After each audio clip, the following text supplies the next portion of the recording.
Vivaka discrimination, Viraji ya dispassion, Ashat sampati sixfold virtues, and Mamukeshat the intense desire for liberation are considered essential qualities for a seeker on the path of self-realization. Merely studying these qualities through scriptures is not sufficient. The true beginning of spiritual practice lies in integrating them into one's conduct. To cultivate vivaka, regular self-reflection is necessary. One should sit daily in a calm environment and contemplate what actions are eternal and what are transient. Advaita Vedanta emphasizes that discrimination between the eternal and the non-eternal is the root of self-knowledge. One useful practice is to review each morning and evening which actions throughout the day contributed to self-growth and which were driven by sense pleasure. This regular reflection gradually awakens vivaka in life.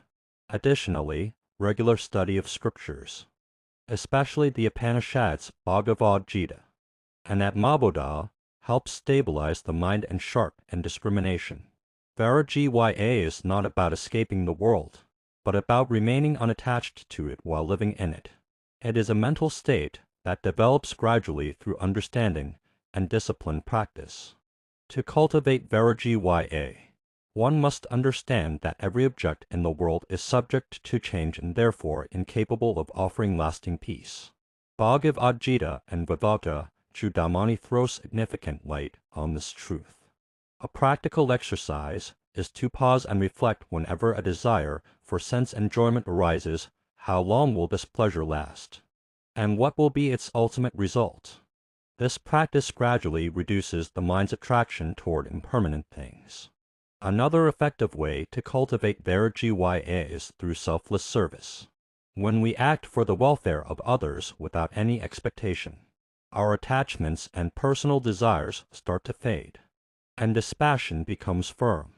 Ashat sampati comprising sham a calmness of mind, dhamma sense control, aparati withdrawal, tdks acha forbearance, ashr adha faith, and samadhana concentration cannot be stabilized without consistent practice.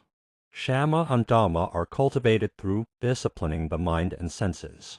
This begins with bringing order to daily life, waking up on time, practicing sadhana regularly, and observing moderation in food and speech.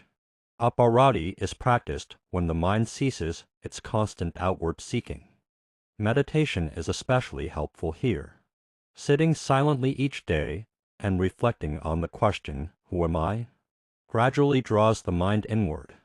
Tdks is practiced by remaining non-reactive in adverse situations.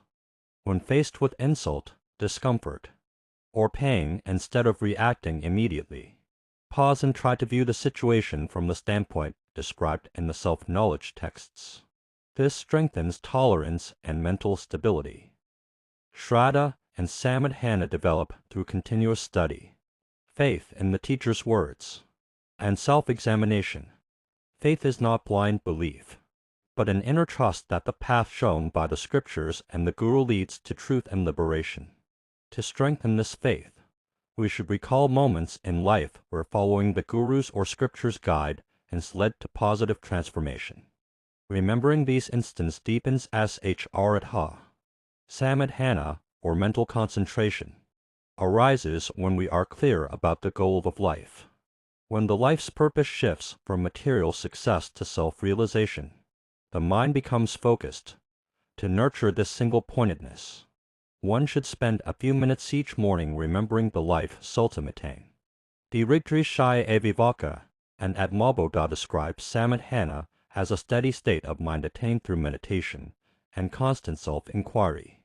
Mamukeshatva, or the intense desire for liberation, is the burning flame within a seeker that prevents them from deviating from the path of self-realization under any circumstances.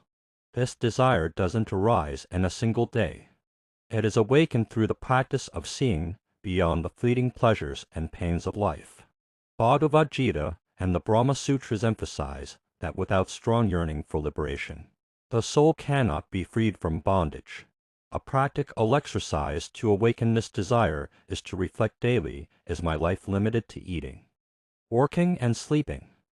Is there not something beyond this that is eternal and always with me? Such inquiry awakens the call of the self and strengthens the longing for liberation. Additionally, being in the presence of an enlightened teacher and observing their life helps nourish this aspiration. When we witness someone who is truly peaceful and whole, a deep desire arises within us to be like that. Developing these qualities is not a one-time activity, but a continuous practice. This sadhana doesn't take place only in ashrams or isolated places.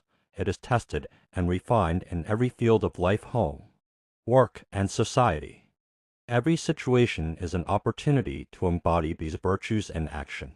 When someone angers us, it's a chance to practice TDKSHA.